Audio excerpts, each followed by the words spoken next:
Well, sometimes when we hear the word relapse, we have a picture, maybe a definition in our mind of what that means. Maybe we connect it solely to substance abuse or pornography, but relapse is much deeper than just those substances and pornography, those things that we can mark in very cleanly with our recovery. What does it look like to lean into the definition on a broader scope of relapse, and what does it mean to relapse into some of those old action tendencies? Today, we're going to be visiting with a guest and unpacking this important topic, relapse.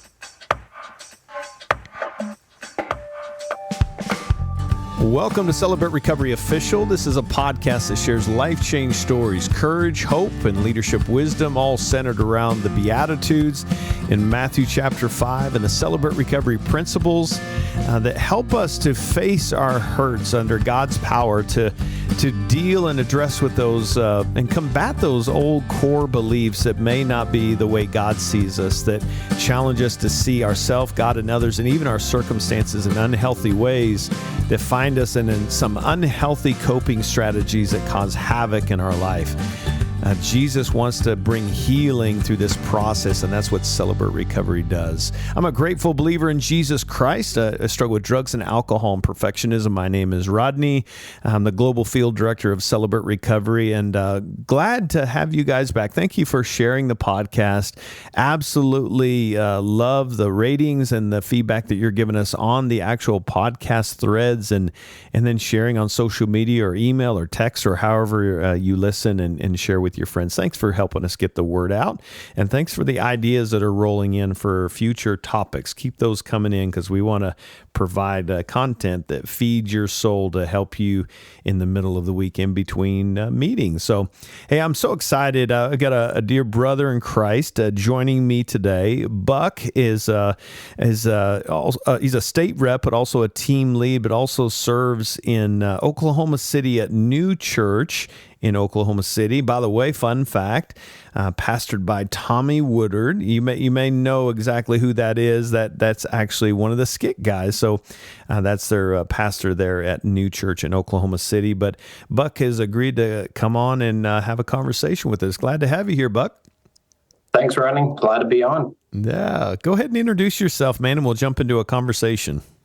Absolutely. My name is Buck Francis. I am a grateful believer in Jesus Christ, and I struggle with addiction and codependency, mainly codependency at the moment. I've got 17 years of sobriety from alcohol and drugs, just dealing with all the other stuff that goes along with addiction. Amen. Well, glad to have you here, Buck, and thanks for coming on, man. It means a lot. Thanks for giving up some time.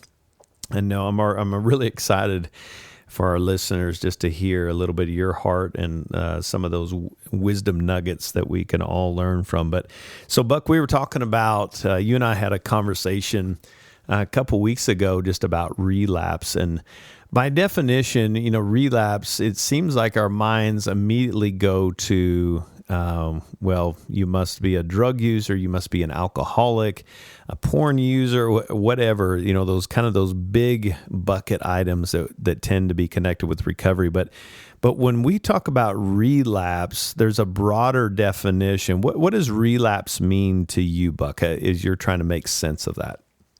Well, I think that, I've had different ideas about it for the last 20 years or so. And, I've gone from all ends of the ranges of, I took one shot. So I tried to cover that up as a relapse. And then I've gone to all out, food addiction and codependency relapse. But, if I am really honest about what I look at the relapse process, it is a process. It's not an event. And, for me in 2006, I had almost 3 years of sobriety from alcohol, and I took one shot. So I reset my sobriety date. But in all reality, that one shot was the end of the process of relapse. I'd been in relapse for 6 months. Even though I hadn't taken a drink, I was isolating. I was making poor decisions. I was stepping back into old behaviors. And so that shot for me in that one moment was an attempt at a solution because I wasn't working my recovery. And so when I taught on relapse a few weeks ago, obviously I always go to definitions when I start to look at what I'm learning, what I'm teaching. I always try to identify what words actually mean. And for me, that definition that came up was to, kind of talking about a physical medical relapse, if you will. And it was to slip or fall back into a former worse state or a recurrence of symptoms after a period of improvement. And so it made me think like, okay, that's not just taking a drink or a drug.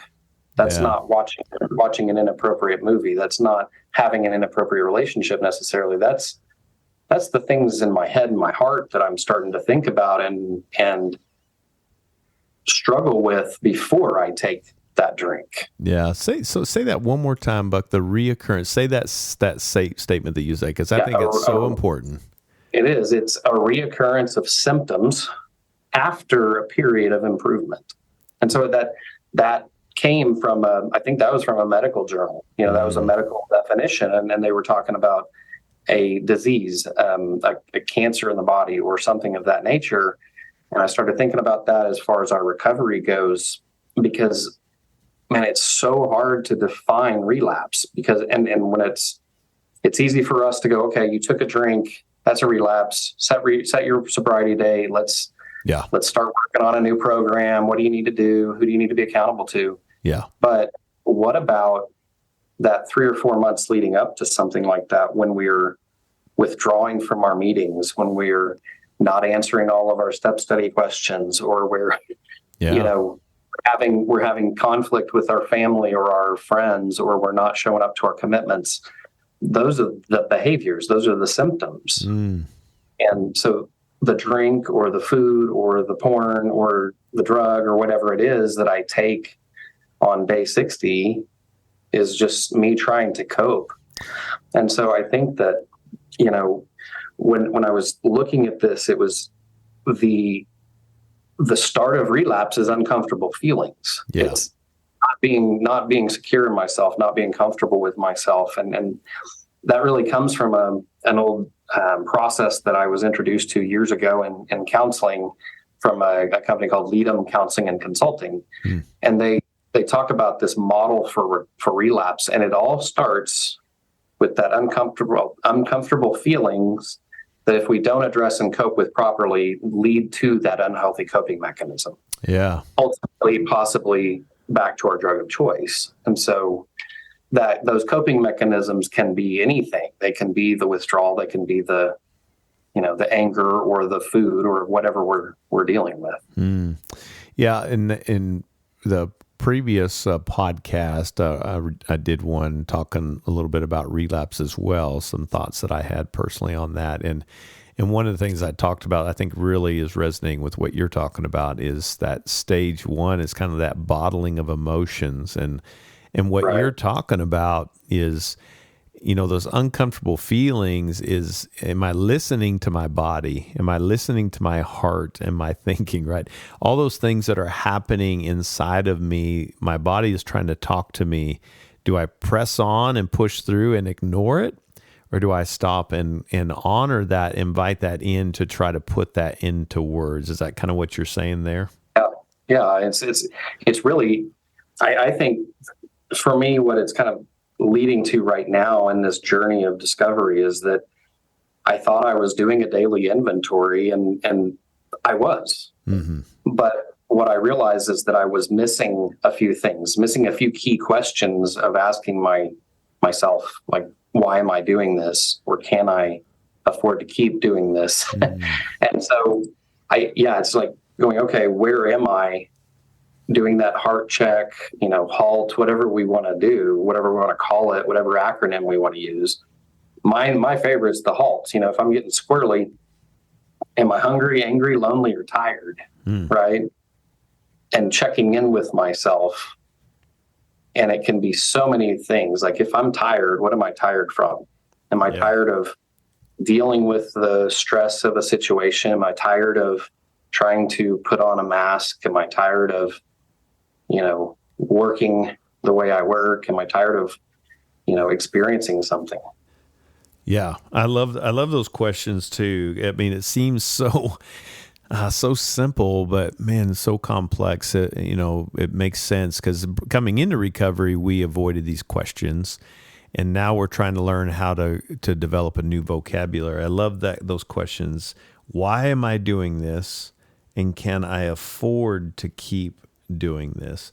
What's the cost, right? What's the cost if I stay on this track that ultimately, eventually, it's going to crash, right? Right. Well, I think that, I've been listening to a lot of minimalism podcasts and trying to kind of figure out some new ideas about how to clean up the clutter of our lives, both figuratively and literally. Yeah. And a lot of these questions, it's so funny because it can apply to if I'm buying something, or if I'm committing to something, or if I'm saying yes to something. And it's really like, for me, what I realize is there's kind of 3 tiers of questions. And the first tier is easy. The first tier is, am I capable of doing this? Or am I capable of, can I afford this, right? Do I enjoy this? Yeah. This is talking about my codependency and my commitment to other things. And then, is this a good thing to do, right? And so those are easy. Like, sure, I can do this. I got the skills. Do I enjoy it? Yeah, I love CR. I love serving. Is this a good thing to do? Of course it is. It's serving God, right? This is where I tend to stop if I'm not careful, because they're so easy to answer. But then the next level of question is, do I have time to do this? Do I have the energy or the money to do this?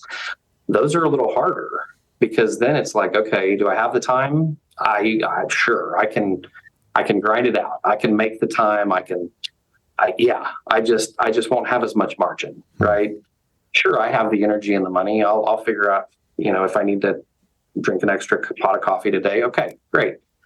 But then the following level is where it really starts to get hard, because it's, who am I doing this for? Am I operating in codependency by doing this, buying this, saying this? Is someone else better suited to meet the need? Or is there something else I have that could be an alternative? Yeah. And then what you just said, what is the opportunity cost? Yeah. What do I have to give up? And then for me, you didn't say this in the intro, but as a state rep and an Oklahoma team lead, I'm stepping down from those roles in a month. And it's one of the hardest things I've ever done, because I was doing so many good things. Yeah. I was serving. I was trying to build the recovery community. I was trying to build network. I was trying to bring people to Jesus through bigger systems and bigger systems and bigger systems. But what I failed to acknowledge was that I was giving something else up as I piled those commitments on and didn't pass some of the other things on to other people, was that my time with my kids became less and less quality. I might have been there, I might have been at dinner at McDonald's with my boys, but I might have been thinking about what I needed to do after dinner, or the conversation I had right before I left the office, or all those things. And my relationships really started to suffer. And it sounds like it's kind of that, I may have been there physically, but my tank just didn't have enough in it to give what I needed. So is it good, or is it best? Right. Right. Yeah. Is this best based on the season that I'm in, or what's going on? Right. Yeah. Well, and ultimately what happened was this summer, like you said, like listening to our bodies, I wasn't paying attention to my body. I was depressed. I was hurting. I was always sick. I was always fatigued. And this summer I was just in this place of, I am confused about what's going on in my body, because I'm doing all these things that I'm supposed to be doing. And I had to sit down and literally do an inventory on my commitments my responsibilities. And when I really put things to paper, it was really kind of frightening at how much I had committed to. And like, what the heck? like, what did I do? Because and some of it was because of other people, right? Yeah. Like whenever I became a state rep, the idea was that, I was doing a couple of different roles in my local CR as ministry leader and training, and some of the ambassador role. And the idea was that there were going to be a couple people come up behind me, and I was stepping into that state rep role. Yeah. And then they didn't come up behind me. I was like, I'll just keep going. Yeah, keep grinding. And I became a state rep over 2 or 3 different areas, and it just became this perpetuating problem. And I was like, I can handle it. Yeah. Well, I need to take a quick break here, Buck. But when we come back, I'd love to kind of hear. You kind of came to this conclusion. Some things have to go. I'd love to kind of hear when we come back from the break, just what are some of the things that you learned? What were some visible things that you were seeing? You mentioned not being present with your kids at dinner, but just kind of so that for our listeners, as we're evaluating our own hearts, that may have been some things that you learned about your codependency specifically. I know you mentioned that, and what you learned from that might be helpful for our listeners. So we're going to take a quick break, and when we come back, we'll continue this conversation. Having a great conversation with Buck. He's a ministry leader, state reps, team lead at New Church in Oklahoma City, and sharing some good conversation around relapse. When we come back, we'll continue the conversation. Stick with us. Hey, friends, if you're looking for an additional meeting, maybe you need something in addition to your in-person meeting, we have an online open share meeting every single Wednesday at 12 noon Pacific time. You can literally go to celebraterecovery.com, find the link, and join people from all over the world, really. And we have a Devo, a testimony, and then we break up into gender-specific open share small groups where you can share for an hour and talk and connect with other people. Join us every Wednesday, noon Pacific time, for our online open share meeting. Welcome back, talking with Buck, and Buck. Right before the break, we were just talking about this codependency, and that's a kind of a confusing term for a lot of people. Before we get into that, can you just kind of give me, for those that this may be a foreign concept, what the heck is codependency? I think that codependency has a plethora of definitions, but I think what I've had to boil it down to is that when I seek to get my value and worth from other people rather than God, that's being codependent. When I do things to make people like me, when I do things to influence an outcome, when I do things to make other people do what I want them to do. Yeah. Like codependency and control go hand in hand for me and I think, okay, this is the way I think it should be. So I'm going to set this train of things into motion so that these people do these things because that's what I think is the right thing to do. And then I get really upset or disappointed or resentful when they don't do what I think they should do. Yeah. I love or they don't give me that big pat on the back or the big attaboy or the big post on Facebook saying, "Oh, look how marvelous Buck is." Yeah. Well, it's kind of like it becomes its own drug, doesn't it?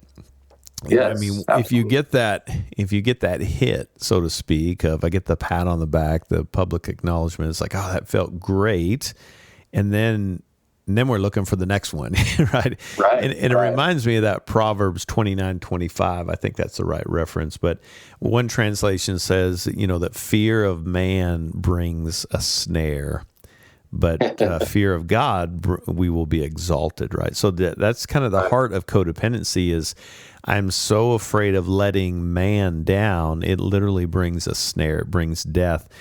And that's not the way God designed it. He wants us to put our trust and reverence in Him, and then set some healthy boundaries. But so as you're walking through this, Buck, as you're kind of realizing, man, things are out of whack, out of balance. My capacity is not the same as this person's capacity and I can't compare myself to other people. What are some of those things for our listeners that you began to see that became those red flags for you, the indicators, those action tendencies that said, things are out of balance here? You mentioned your kids at dinner, but what's some of those other things that you became aware of? Yeah, I think that it really did. It centered around my health and my relationship with my kids. And for me as a father, I'm a father of 8 and I have 5 out of the house off the payroll, but I still have 3 at home. And what I was experiencing those health problems and the depression and anxiety and things that were really starting to bog me down. And it was like, okay, medication, and I'm not getting enough sleep. I've got sleep apnea. My weight's not under control. So my self-care started to really suffer, right? But then it was little things like when I'd try to talk to my daughter and we were in the same room and we were having a conversation, but I didn't feel the connection. I didn't feel like this is a valuable moment or a memorable moment. I felt like she's just trying to get out of the conversation. That hits hard. As I walked, it was brutal. And as I walked through this inventory and I literally listed off all these things that I have committed to, or the things that I know I want to do in my family and ministry and work. And I ranked them all. I ranked myself at about a 7 or an 8 on all my work stuff and ministry stuff. And then I got to children and family, and it was about a 3 or a 4. And I thought for a moment, I was like, okay, maybe I'm being too hard on myself. Maybe I'm listening to the wrong voices on the CR stuff and the work stuff. Maybe things aren't quite as good as I think they are. And maybe I'm just setting the bar too high on my family. And I thought, I'll pray about it. Yeah. And a couple of weeks later, I talked to my 14-year-old daughter, who is honest and healthy and copes well with things. And I walked her through this process that I had gone through. And when I asked her, what do you think about ministry? Where would you put me, 1 to 10, right? It's like, you see me in CR, you see me at church. And she looked at me, she's like, I'd say about a 7 or an 8.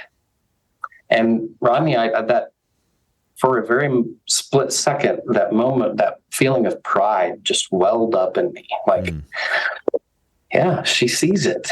She knows, like, okay, this is awesome. Like, my daughter sees the sacrifice and she sees what I'm doing, right?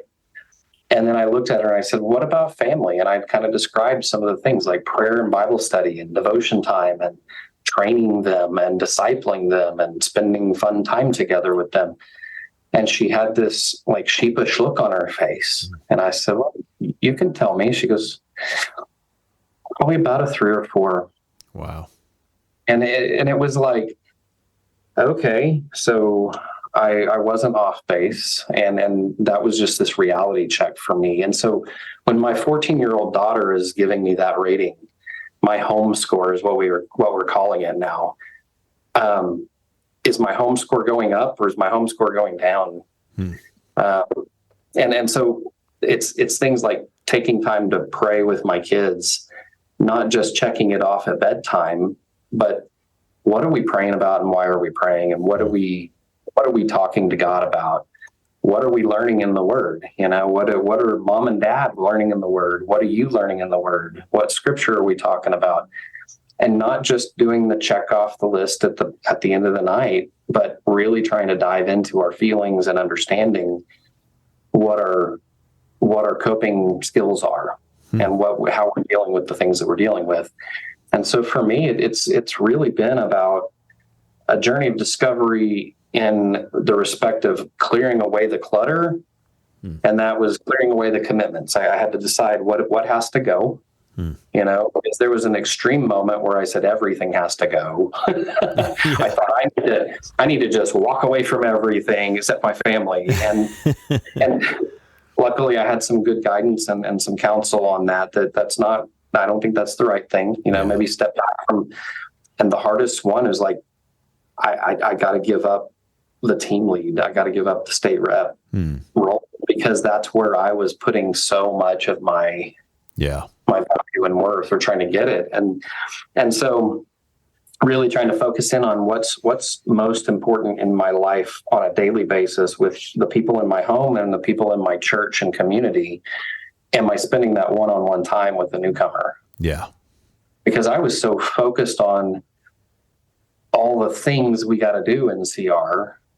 And a perfect example is if I'm at the church at 6:15 and I've got the slide, something's wrong with the slides, and we start at 6:30.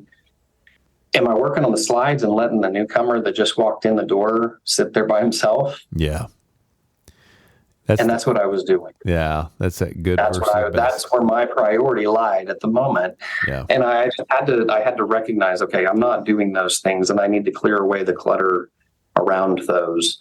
And as part of the minimalism process that I've been walking through, it's like, as I get rid of things, as I kind of clear away the wreckage, clear away the junk, it's like it makes the things that are at the bottom more important, that are truly valuable, shine. Right. And I can see them, right? I can see the moments with my kids now. I can see the look in their eyes when they're seeing what I'm actually saying, and they're responding. I can walk through a moment with an accountability partner saying, okay, I understand what you're going through. Instead of just rushing through it to get to the next thing, I can spend some time. Yeah. And so for me, it's been all about this. Where do I really need to focus my attention? Where do I need to put my time, my energy? And do I have enough time for myself? Yeah. I found one of the most damaging things was that I was checking a box of prayer and Bible study. You know, I was praying every day, and I was, reading a Bible plan or listening to a podcast, and I counted that as my time with God. And in reality, I wasn't spending any time with him at all. Yeah. And so that's another thing that I've been really trying to hyper focus on, is how do I get back to communion with God? Yeah.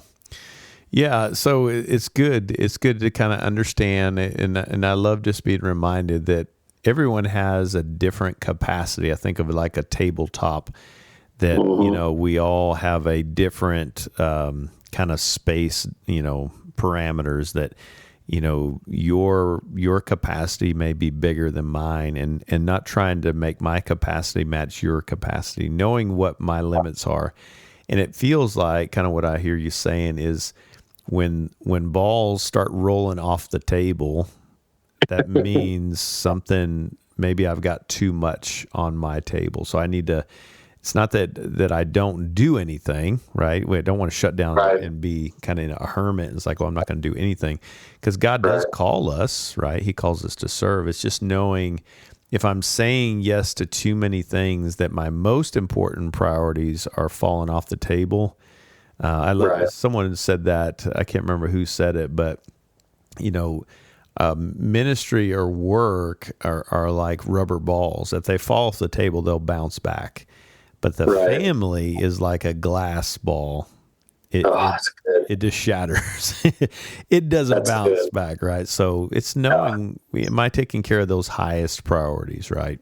And kudos to you for knowing your limits and your capacity, and listening to your wise daughter, right? And kudos for her for the courage to speak truth, right? Definitely. I am so grateful. Yeah, where there's honesty, there's healing, right? That's right. Oh, that's so good. Well, Buck, what would you say to somebody, again, through that lens of relapse, I'm lapsing back into some old tendencies, and again, that reoccurrence of symptoms after a season of improvement, I think is the way you said that. Yeah. What would you say to someone that may be in that place? What would you do? What would you say to encourage them to not ignore that, to move forward? What would you say to them if they're in that space? I really do encourage people to ask those questions, whether it's about spending money or making commitments. Be honest about why you're doing it. Yeah. Why am I about to say yes to this commitment? Why am I about to say yes to this purchase? Why am I about to say yes to whatever it is? And really evaluate in an honest way why. Yeah. And ask those questions, not just the easy ones that say, can I do it? Can I afford to do it? But what's it going to cost me? And I think that why I struggle with this for myself, potentially being labeled a relapse, is because I've gone through that before with other things, right? So and schedule, like my wife and I have always kind of agreed that, okay, we have a certain amount of time, and, we've got something going on Mondays and something going on Wednesdays and something going on Fridays.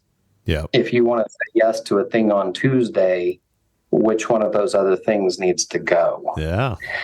And somewhere along the way, we lost track of that conversation. Yeah. And that analysis, if you will, that budget. And really what I would encourage people to do is take a written budget, not of your money, but of your time. Yeah. And block out those times that you need for God. Block out the times you need for self-care. Block out the times you need for your family. And whatever's left then goes to ministry, the things that, and make those the non-negotiables. Yeah, I love that. And that's a great principle. If I'm going to take this on, what am I going to let go? Right. It's being realistic. What's my capacity? I can't afford to give up another night, so that means this other thing has to go in order to be able to fulfill this. And is this new thing that I'm trying to take on, what's my motive in that? Is it because I want to make that other person happy, or is this something that is in my strike zone that meets my gifts? Is it good for my rhythm and balance? I mean, there's all kinds of questions you could ask on that. Why am I doing this? So good stuff, man. Well, man, I love your heart, and I'm stinking proud of you for asking these questions and then with rigorous honesty, responding to those with your true heart, and proud of you for courageously taking steps to get yourself in a healthy rhythm space, man. I'm proud of you, and I know your wife probably is too. Oh yeah, and my kids, man, they're all pretty happy that they're going to get dinner with Daddy a little more often. That's great. Well, I love you, brother. I appreciate who you are most of all, but thanks for all that you do, and grateful that you're evaluating honestly the things that you are doing and making sure that what you are doing, you're doing well. Doing what's best, not just what's good. Good stuff, That's man. Right. Thanks, Rodney. Love you too. And I'm praying for you guys and praying for the team. All right, buddy. Thanks so much, brother. Well, I hope our listeners, if you're listening in, that you feel encouraged and blessed. Some great questions as I'm thinking about a relapse. And Buck touched on that usually the problem is not the problem. It's a symptom of a greater problem. And so if there's some things underneath the surface that need to be addressed, why am I doing this? Can I afford to keep doing this? Good to be honest about that and make some changes. I hope that you'll take that to heart, to not lapse back into those old ways of thinking, that reoccurrence of those old symptoms that were making us sick. Hey, thanks so much for being with us today. I hope that you found it encouraging. Please be sure to share this with your friends. Be sure to join us next time. Thanks for being with us today. Until next time, God bless you.